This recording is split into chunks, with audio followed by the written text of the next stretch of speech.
Precious saints of God, God has been good in each one of our lives. I truly believe that God has been good to you, to your family. He has done miracles in your life.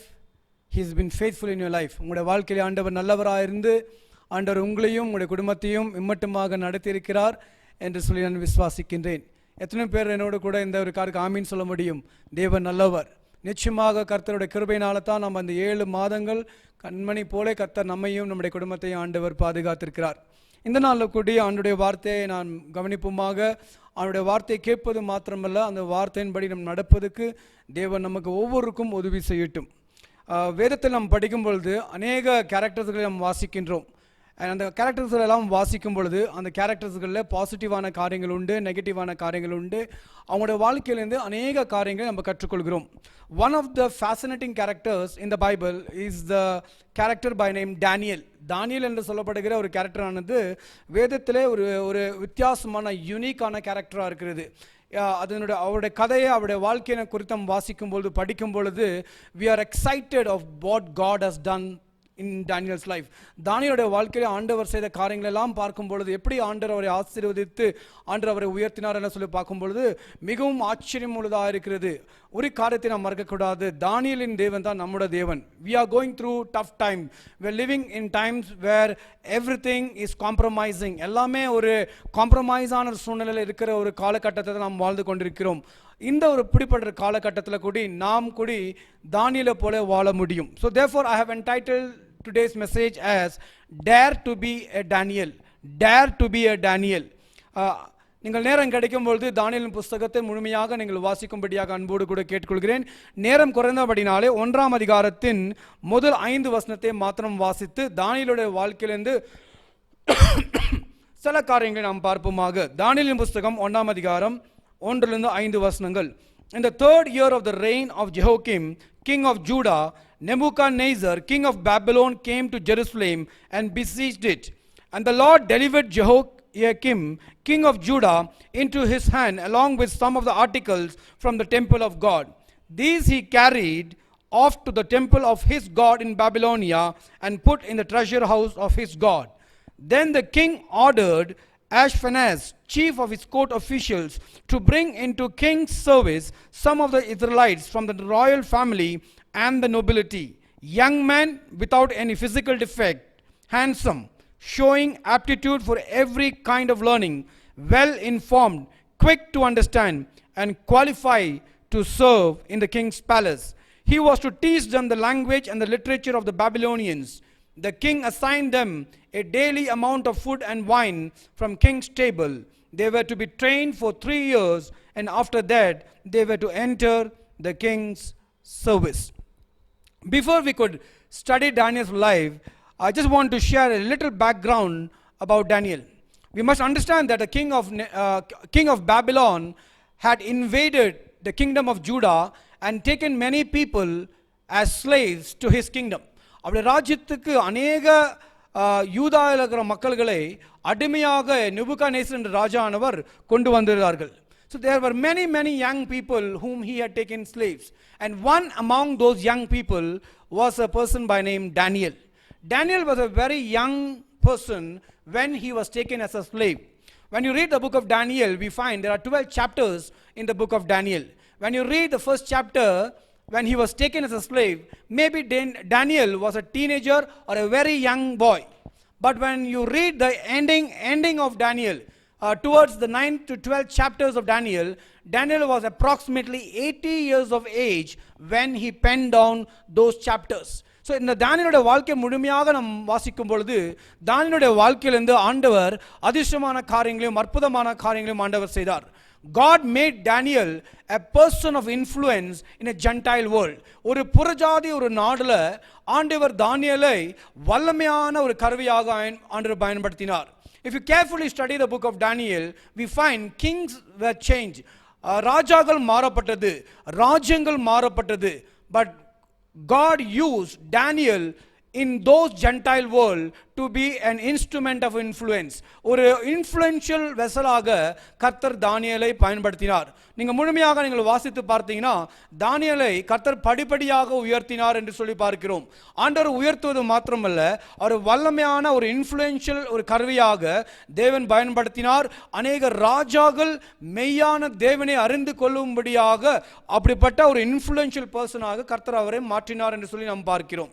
So let us look at how God used Daniel to influence the kingdoms in which he lived. அவர் வாழ்ந்த ராஜ்யத்தில் அவர் எப்படி இவ்வளோ ஒரு வல்லமையான ஒரு influential ஒரு மனிதனாக மாறினார் என்று சொல்லி தானியேலுடைய வாழ்க்கையிலிருந்து சில காரியங்களை நாம் பார்ப்போமாக.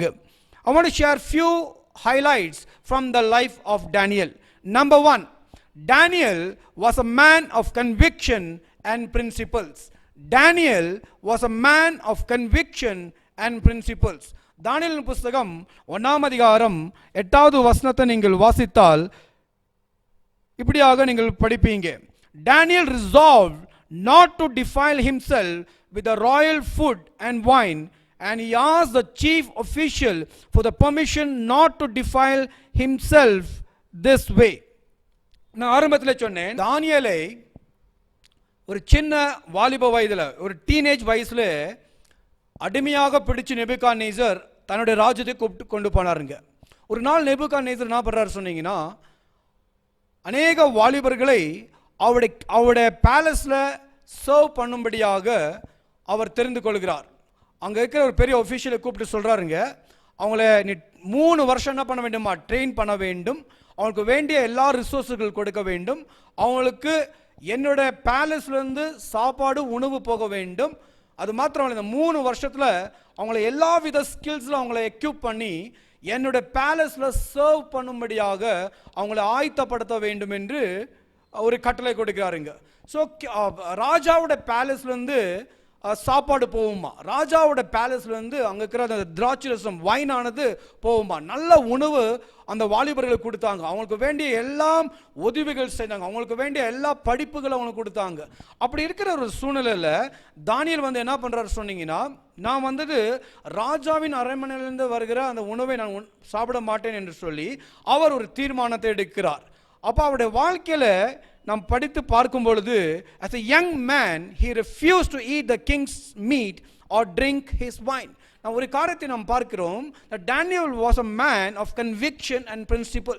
தானியேலுடைய வாழ்க்கையில சில கன்விக்ஷன்ஸ்கள் இருந்தது, தானியேலுடைய வாழ்க்கையில சில பிரின்சிபல்ஸ் இருந்தது, அவர் சில வேல்யூஸ்கள் இருந்தது. அவர் சொல்றாருங்க, நான் ராஜாவின் அரண்மனையிலிருந்து வருகிற அந்த நல்ல சாப்பாடு என்ன பண்ண மாட்டேன், சாப்பிட மாட்டேன், அதுக்கு பதிலாக நான் வெஜிடேரியன் ஃபுட் நான் சாப்பிடுவேன் என்று சொல்லி அவர் அந்த உணவை அவர் சாப்பிடுவதை நாம் குறித்து நம் வேதத்தில் முதல் அதிகாரத்தில் நாம் படிக்க முடியும். So my point is this, that Daniel was a person of conviction. He was a person who had principles and values in his life. நம்முடைய வாழ்க்கையில கூட நாம் சற்று நாம் யோசித்து பார்ப்போம், நம்முடைய வாழ்க்கையில நமக்கு சில பிரின்சிபல்ஸ் இருக்குதா? Do we have conviction about anything in life? வாழ்க்கையில ஏதாவது காரியத்தை குறித்து நமக்கு ஒரு கன்விக்ஷன் இருக்குதா? Do we take stand for something? ஏதாவது ஒரு காரியத்துல நாம் உறுதியாக நிற்கிறோமா? இந்த காரியத்தை நான் செய்ய மாட்டேன், இந்த காரியத்தை நான் செய்வேன், என்ன வந்தாலும் நான் இந்த காரியத்தை விட மாட்டேன், அப்படிப்பட்ட சில காரியத்தை குறித்து நமக்கு ஒரு கன்விக்ஷன் இருக்குதா? ஆண்டோடைய காரியங்களா இருக்கலாம், குடும்பத்தின் காரியங்களா இருக்கலாம், வேலையின் காரியங்களா இருக்கலாம், எதுவா இருந்தாலும் do we have conviction about anything in life? வாழ்க்கையில ஏதாவது குறித்து நமக்கு ஒரு கன்விக்ஷன்ஸ்கள் இருக்குதா என்று சொல்லி நாம் யோசித்து பார்ப்போம். Are we men and women of principle? நமக்குள்ள சில பிரின்சிபல்ஸ் இருக்குதா என்று சொல்லி நாம் பார்ப்போமாக. நான் சொன்னேன், தானியேல் 1ஆம் அதிகாரத்தில் ஒரு வாலிப பிள்ளையாக, ஒரு டீனேஜராக தானியேல் ஒரு தன்னுடைய இருதயத்தில் அவர் தீர்மானத்தை எடுக்கிறாருங்க, that he is not going to defile himself with the food that comes from the king's palace. அவருக்குள்ள ஒரு தீர்மானம் எடுத்தார். தானியேலின் 5ஆம் அதிகாரத்தில் கூடி 13லிருந்து 17ஆம் வசனத்தை நீங்கள் வாசிக்கும் போது கூடி அந்த இடத்துல கூடி அந்த நாட்களில் கிங் பெல்ஷாசர் என்ற ராஜா அந்த காலத்தில் ஆளுகை செய்தாருங்க. அந்த 5ஆம் அதிகாரம் நீங்கள் வாசித்தீங்கன்னா அவங்க எல்லாம் அந்த ராஜாவும் அந்த ராஜாவின் அந்த பேலஸ் இருக்கிற எல்லா பெரிய பெரிய ஆளுங்க ஒரு பெரிய ஒரு பார்ட்டி பண்ணி உட்காந்து அப்படி சந்தோஷமாக இருக்கிற நேரத்தில் சடனாக அவங்க அங்கே இருக்கிற அந்த ரூமில் வந்து அந்த வாலில் வந்துட்டு ஒரு கை வந்து சில வார்த்தைகள் எழுதுதுங்க. அந்த அந்த வார்த்தைகளை கண்ட உடனே ராஜாக்குள்ள ஒரு பெரிய ஒரு பயம் உண்டாகுதுங்க. என்ன இந்த வார்த்தை என்று சொல்லி அவர் பயப்படுறாருங்க. அப்போ அங்கே இருக்கிற அவங்களோட ராஜ்யத்துக்கு இருக்கிற வைஸ் மேன், அங்கே ராஜ்யத்துக்கு இருக்கிற மற்ற ஜனங்களை எல்லாம் கூப்பிட்டு என்னது இதோட அர்த்தம் என்னது என்று சொல்லி அவங்க கேட்கும்போது யாருனாலும் என்ன பண்ண முடியுது இல்லைங்களா, அதுக்கு ஒரு பதில், சரியான ஒரு பதில் கொடுக்க முடியுது இல்லைங்க. அப்போ அந்த நேரத்தில் தானியேலை குறித்து இன்ட்ரடியூஸ் பண்றாங்க. தானியேல் சொல்லப்பட்டிருக்கிற ஒரு மனிதன் இருக்கிறார், அவரால் இது இந்த காரியத்தை வெளிப்படுத்த முடியும், இந்த காரியத்துடைய இன்டர்பிரேஷன் கொடுக்க முடியும் என்று சொல்லி ராஜா கிட்ட சொல்றாங்க. அப்போ ராஜா சொல்றாங்க, ஒருவேளை இந்த ஒரு காரியத்துக்கு கூட நீ வெளிப்பாடு நீ கொடுத்தால் நான் உனக்கு அநேக கிஃப்ட்டுகளை என்ன பண்ணுவேன், நான் உனக்கு கொடுப்பேன் என்று ராஜா சொல்றாருங்க. அப்போ தானியேல் வந்து என்ன சொல்றாரு சொன்னீங்கன்னா, உன்னுடைய கிஃப்ட் எல்லாம் எனக்கு தேவையில்லை என்று சொல்லுகிறார் நாம் பார்க்க முடியும். அந்த வார்த்தையை நான் உங்களுக்காக நான் படிக்க நான் ஆசைப்படுகிறேன். தானியேலின் புஸ்தகம் 5ஆம் அதிகாரம் 13 to 17 வரை நீங்க வாசிக்கலாம். நான் நேரம் குறைந்தபடினாலே 17வது வசனத்தை மாத்திரம் உங்களுக்காக நான் வாசிக்கிறேன். நீங்கள் நேரம் கிடைக்கும் பொழுது அந்த அதிகாரத்தை நீங்கள் வாசிக்கும்படி கேட்டுக்கொள்கிறேன். Daniel answered to the king, you may keep your gift for yourself and give your rewards to someone else. You may keep your gift to yourself and give these gifts to someone else. நீங்க கொடுக்க போற அந்த கிஃப்ட்டை நீங்களே வச்சுக்கோங்க, நீங்க வேற யாருக்குன்னா அது கொடுக்கலாம் என்று சொல்லி தானியேல் இந்த இடத்தில் சொல்வதை நாம் பார்க்கிறோம். What I'm trying to tell this morning is this: Daniel was not carried away by the gifts. ராஜா கொடுக்க போகிற அந்த கிஃப்ட்டை பார்த்து அவர் மயங்கி போகவில்லை. ராஜாக்கு சாதகமான காரியங்கள் அவர் பேசவில்லை. தேவன் என்ன காரியங்களை வெளிப்படுத்தினாரோ அந்த காரியங்கள் மாத்திரம் தான் அவர் பேசினார் என்று சொல்லி நாம் தெளிவாக நாம் பார்க்க முடியும். As an old man, he refused the gifts from King Belshazzar. Belshazzar என்ற ராஜா தானியேலுக்கு வந்துட்டு கிஃப்ட்டுகள் கொடுக்கும் பொழுது அது வேண்டாம் என்று சொல்லிவிட்டார் என்று சொல்லி நாம் பார்க்கிறோம். So he was a man of principle, he was a man of conviction என்று சொல்லி நாம் பார்க்கிறோம். Number 2, Daniel was a man of prayer. தானியேலுடைய வாழ்க்கையை நாம் பார்க்கும்போது அவர் எந்த நேரத்திலும் ஜெபிக்கின்ற ஒரு மனிதனாக இருந்தார். எந்த ஒரு சூழ்நிலையில கூடி ஆண்டவருடைய சமூகத்தில் போய் முழங்காலிட்டு ஆண்டவரை தேடுகின்ற ஒரு மனிதனாக இருக்கிறார்.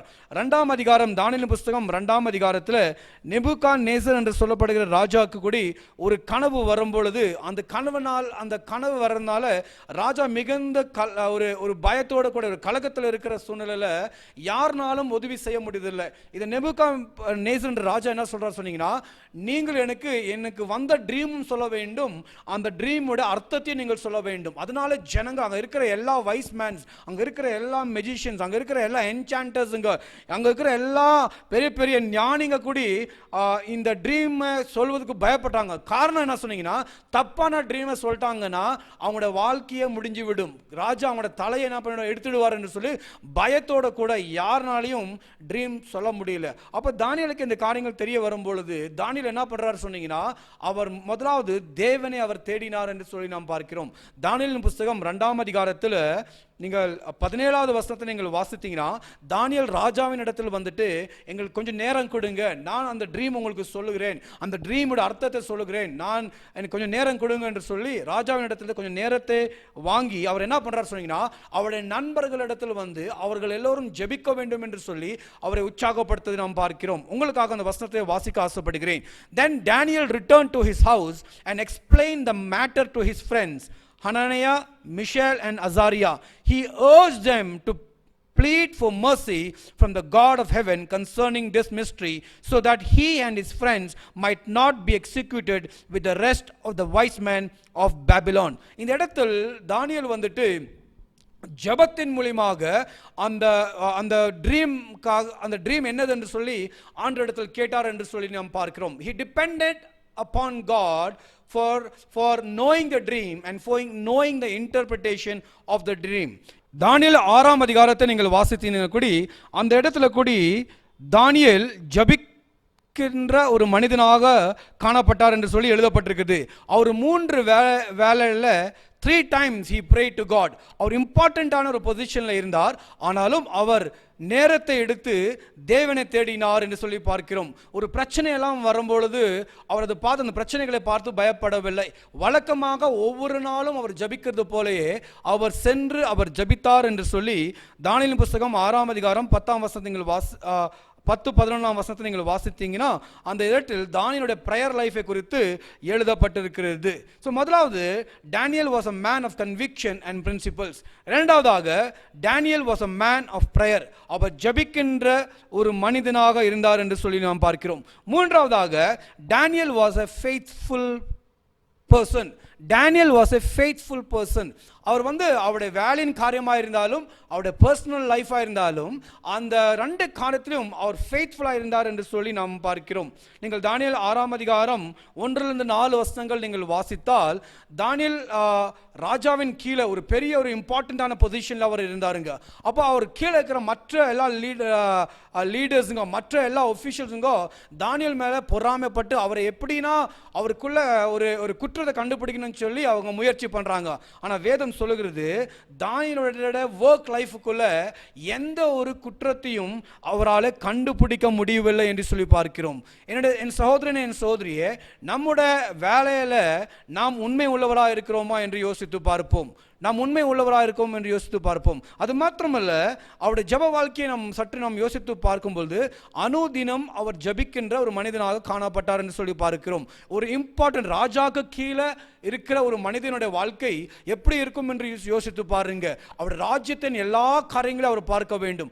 ஆனாலும் வேதம் சொல்லுகிறது ஒவ்வொரு நாளும் 3 டைம் தானியேல் தேவனை நோக்கி ஜபித்தார் என்று சொல்லி பார்க்கிறோம். So he was faithful in his professional life and he was also faithful in his personal life. Hallelujah, hallelujah. May God help us to be faithful in the responsibilities that God has placed us in.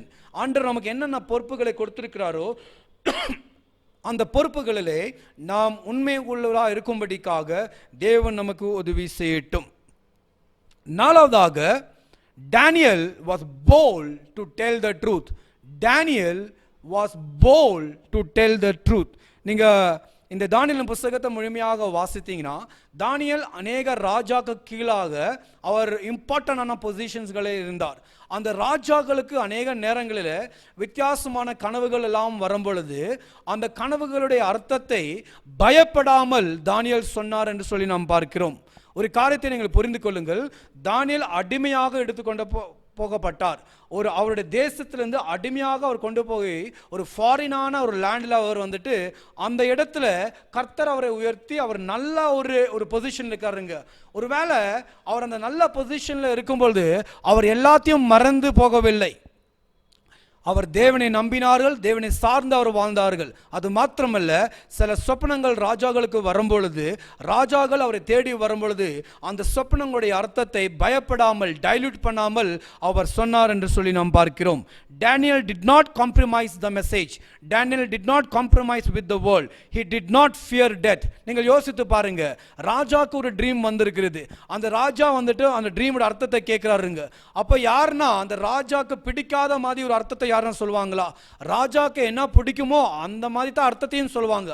ஆனால் தானியேல் அப்படி செய்யவில்லை. ஒரு dream வரும்பொழுது கர்த்தர் அதோடைய அர்த்தத்தை வெளிப்படுத்தும் பொழுது அதோடைய இன்டர்பிரேஷன் ஆண்டவர் வெளிப்படுத்தும் பொழுது பயப்படாமல் டைல்யூட் பண்ணாமல் அந்த அர்த்தத்தை அப்படியே தைரியமாக தானியேல் ராஜாக்களிடத்தில் சொன்னார் என்று சொல்லி நாம் பார்க்கிறோம். Daniel was bold enough to tell the truth without compromising. Hallelujah, hallelujah. ஐந்தாவதாக Daniel trusted God and always gave glory to God. Daniel trusted God and always gave glory to God. நீங்கள் இந்த முழுமையாக இந்த அதிகாரத்தையும் அந்த புத்தகத்தை நீங்கள் வாசித்தீங்கன்னா ஒவ்வொரு டைமும் தானியேல் ஆண்டவரை தேடி போனார் என்று சொல்லி பார்க்கிறோம். யார் ஆண்டவரை தேடி போவாங்க? ஆண்டவரை நம்புகிற ஜனங்கள் தான் ஆண்டவரை தேடி போவாங்க. when will you go in search of somebody? when you trust that person. அந்த மனிதனை நீங்கள் நம்பும்போது தான் அந்த மனிதனை நீங்கள் தேடி போவீங்க. அநேக தானியலுடைய வாழ்க்கையில் அநேக சேலஞ்சஸ்கள் வந்தது, அநேக பிரச்சனைகள் வந்தது. ஆனால் எல்லா சூழ்நிலையில கூடி தானியல் என்ன பண்ணார் சொன்னீங்கன்னா, he depended upon God. ஆண்டவரை சார்ந்து அவர் வாழ்ந்தார் என்று சொல்லி நாம் பார்க்கிறோம். அது மாத்திரமல்ல, ஆண்டவர் அந்த சொப்பனங்களோட வெளிப்பாடுகளை கொடுக்கும் பொழுது சகல மகிமையும் கனத்தையும் தானியேல் தேவனுக்கு கொடுத்தார் என்று சொல்லி நாம் பார்க்கிறோம். தானியேலின் புஸ்தகம் 2ஆம் அதிகாரத்தில் நேபுகாத்நேசர் என்ற ஒரு ராஜாவுடைய ட்ரீமோட அர்த்தத்தை கர்த்தர் வெளிப்படுத்தும் பொழுது எல்லா மகிமையும் ஆண்டவர் கொடுத்தார் என்று சொல்லி நாம் பார்க்கிறோம். தானியேலின் புஸ்தகம் 2ஆம் அதிகாரம் 20ஆம் வசனத்திலிருந்து 23ஆம் வசனம் வரை உங்களுக்காக வாசிக்கிறேன். 19 வாசிக்கிறேன். During the night the mystery was revealed to Daniel in a vision. Then Daniel praised the God of heaven and said, Praise be to the name of God forever and ever. Wisdom and power are his. He changes times and seasons. He deposes kings and raises up others. He gives wisdom to the wise and knowledge to the discerning. He reveals deep and hidden things. He knows what lies in darkness, and light dwells with him. I thank and praise you, God of my ancestors. You have given me wisdom and power. You have made known to me what we asked of you. You have made known to us the dream of the king. இந்த இடத்துல ராஜாவின் அந்த கனவை ஆண்டவரே நீங்கள் வெளிப்படுத்தினீங்க, அதோட அர்த்தத்தை நீங்கள் வெளிப்படுத்தினீங்க என்று சொல்லி சகல துதியும் கனவும் மகிமையும் ஆண்டவருக்கு தானியேல் கொடுத்தார் என்று சொல்லி பார்க்கிறோம். நம்முடைய வாழ்க்கையில கூடி கர்த்தர் நம்முடைய வாழ்க்கையில அசாதாரணமான அற்புதங்களை ஆண்டவர் செய்திருக்கிறார். எத்தனையோ நன்மையான காரியங்களை ஆண்டவர் நம்முடைய வாழ்க்கையில செய்திருக்கிறார். அப்படியெல்லாம் ஆண்டவர் அப்படிப்பட்ட அற்புதங்களையும் அடையாளங்களையும் நன்மையான காரியங்களை நம்முடைய வாழ்க்கையில செய்யும் பொழுது அதுக்கு தேவனுக்கு கொடுக்க வேண்டிய மகிமையை நாம் மறக்காமல் நாம் கொடுக்க வேண்டும். தானியேலுக்கு ஆண்டவர் அந்த சொப்பனத்தை வெளிப்படுத்தின உடனே அவன் தேவனை துதித்தான், தேவனுக்கு கனத்தை கொடுத்தார் என்று சொல்லி நாம் பார்க்கிறோம். He thanked God. He was grateful to God for revealing the dream. He acknowledged that Lord, you are the source. நீங்க தான் எனக்கு ஞானத்தை கொடுத்திருக்கிறீங்க, நீங்க தான் இந்த இந்த இந்த சொப்பனத்தை வெளிப்படுத்தினீங்க, நீங்க தான் இந்த அர்த்தத்தை எனக்கு சொல்லி கொடுத்தீங்க என்று சொல்லி சகல மகிமையும் கனத்தையும் கர்த்தருக்கு கொடுத்தார் என்று சொல்லி நாம் பார்க்கிறோம். நாமும் நம்முடைய வாழ்க்கையில எல்லா மகிமையும் எல்லா கனமும் கர்த்தருக்கு கொடுக்க வேண்டியது அவசியமா இருக்கிறது. இன்றைக்கு தானியேலோட வாழ்க்கையிலிருந்து சில காரியங்களை நாம் கற்றுக்கொண்டோம். Do you want to be an influential person in your society? நீங்க வாழுகிற இந்த சமுதாயத்தில் நீங்கள் ஒரு இன்ஃப்ளூயன்ஷியல் பர்சனாக இருக்க வேண்டும் என்று ஆசைப்படுறீங்களா? Do you want to be an influential person for God? தேவனின் காரியங்களுக்காக நான் ஒரு இன்ஃப்ளூயன்ஷியல் பர்சனாக இருக்க வேண்டும் என்று சொல்லி நீங்கள் ஆசைப்படுறீங்களா? நான் ஆரம்பத்தில் சொன்னேன், ராஜ்யங்கள் மாறினது, ராஜாக்கள் மாறினார்கள், ஆனாலும் தானியேலை கர்த்தர் பயன்படுத்தினார். அந்த ராஜ்யங்களுக்குள்ளே ஆண்டவர் அவரை வைத்தார். He was an influential person in Gentile world and they were blessed by the life of Daniel. அவர்கள் தானியேலுடைய வாழ்க்கையிலிருந்து ஆசீர்வதிக்கப்பட்டார்கள். They through Daniel's life they learned about the living God. உண்மையான தேவனை தானியேலுடைய வாழ்க்கையிலிருந்து அவர்கள் அறிந்து கொண்டார்கள் என்று சொல்லி நாம் பார்க்கிறோம். God can use today you and me like Daniel. தானியேலை போல உன்னையும் என்னையும் ஆண்டவர் பயன்படுத்த முடியும். He can use you as an influential tool for the expansion of his kingdom. Do you want to be a tool in the hand of God? தேவனுடைய கரத்தில் நீ ஒரு கருவியாக இருக்க ஆசைப்படுகிறாயா? தானியேலை போல ஆண்டவரை என்னையும் பயன்படுத்தும் நீ சொல்லுகிறாயா? Then please take time to study the life of Daniel. Shall we recap before we could close? Daniel was a man of conviction and principles. Number 2, Daniel was a man of prayer. Number 3, Daniel was faithful. Daniel was a faithful person. Number 4, Daniel was bold to tell the truth. Number 5, Daniel trusted God and gave glory to God. May God bless you and use you as a powerful witness. கர்த்தர் உங்களை ஆசீர்வதித்து வல்லமையான ஒரு கருவியாக ஆண்டவர் உங்களை பயன்படுத்துவாராக. ஒருவசுக்குடி கண்களை மூடி நாம் ஜெபிப்போம். தகப்பனே, உம்மை நாங்கள் துதிக்கிறோம், நாங்கள் உம்மை ஸ்தோத்திரிக்கிறோம். இந்த நாளில் கூடி தானியேலோட இந்த வாழ்க்கையிலிருந்து அநேக காரியங்களை நீ கற்றுக் கொடுத்தீர் ஆண்டவரே. Daniel lived in a very very difficult time. But the word of God says, oh God, that he lived a life that influenced people around him, that influenced kingdoms, oh God. இந்த நாளில் கூடி தானியேலுடைய வாழ்க்கையிலிருந்து அநேக கேரக்டர்கள் குறித்து நீர் எங்களுக்கு கற்றுக் கொடுத்தீரே, நன்றி. அதுக்காக நன்றி செலுத்துகிறோம் ஆண்டவரே. எங்களுடைய வாழ்க்கையில் கூடி தானியேலை போல ஆண்டவரே நாங்கள் இந்த கேரக்டர்களில் வளர நீங்கள் உதவி செய்யும்படியாக நாங்கள் ஜெபிக்கிறோம்.